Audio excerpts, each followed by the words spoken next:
Good morning at isang mapagpalang araw sa ating lahat mga kapatid, kapalaboy. Yan, special na araw nga to sa aming anak kasi ngayong araw na to yung araw ng kapanganakan niya. So ibig sabihin birthday niya ngayong araw na to. So siyempre may simple kaming paghahanda para sa kanya. Miski pa paano, miski siya 10 taon na ngayon, siyempre bibigyan namin siya ng kagalakan sa puso na nanggagaling sa Lord, yung blessing na padadaluhin namin papunta sa kanya. Yan, so nagpalit nga ako ng damit. Grabe ang init. Ayan, kababalik ko lang ulit galing trabaho. So ngayong hapon kasi, exactly anong oras na ba? Teka, asan na ba yung cellphone ko? Ayun. Ayan, 2:49 na ng hapon. So birthday pa rin ngayon ng anak ko. Ayan, umuwi na ako kasi break time. Tsaka may pasok naman niya siya. Kaya halos hapon na rin namin celebrate. So pasensya ka na anak. Yun ang masasabi ko sa'yo. Happy birthday. Pasensya ka na, paiiyakin muna kita ng konti.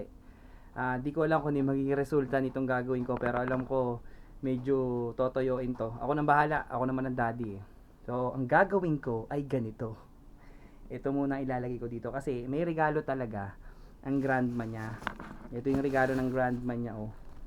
Yan, so syempre salamat sa aking nanay. Yan, kahit na medyo nagseselos ako, no?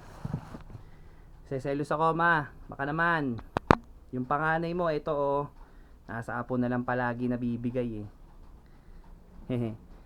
Alam ko namang saan ako na ang bawi, hindi sa akin. So ito nga gagawin ko, ilalagay ko to dito. Kunyari ito na yung mga regalo ng grandma niya. Yeah. Sasabihin ko sa anak ko na nandito yung regalo na ibinigay niya. Ito ibinigay ng grandma niya. So kailangan hindi niya masyadong mapansin para naman gusto ko nasa magandang yung bang matutuwa ako kahit papaano, kasi lagi din naman akong wala minsan nagtatalo kami mag-ama kasi gusto ko disiplinahin siya. Tsaka gusto ko naman mapasaya siya ngayon. Yan. Di halata, di ba? Yan. So, tingnan natin yung magiging resulta. Sabahan nyo ako. Tara. At syempre, nako, bago ko makalimutan. Teka lang. Singit ko lang. Wait lang. Dito ko itatago to. Kasi yung bag ko, hindi naman niya pinapakailaman to eh. Alam niya kasi na mga gamit ko lang yun nandito. Yan.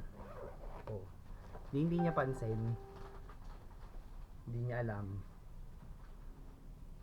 Yan. So, tara na. Alamin natin yung reaction niya. Tara na.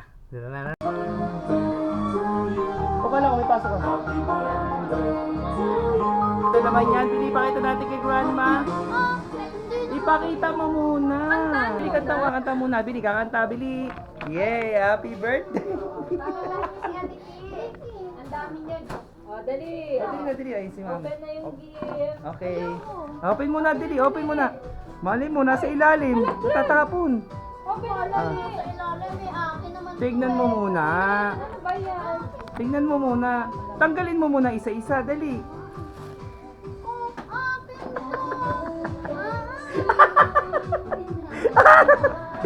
Oo, ito. Mo ito, Bili. Pinabili mo pa ako ng paper bag. Ito pala tunay. Nag-ano ba, kuya? Nagpa-play? Wala. Kuya, nagpa-play? Ah. Explode! Ano sabi ni grandma? Dali na sabi ko. Girls. Sige, grandma. Dito kayo sa gama.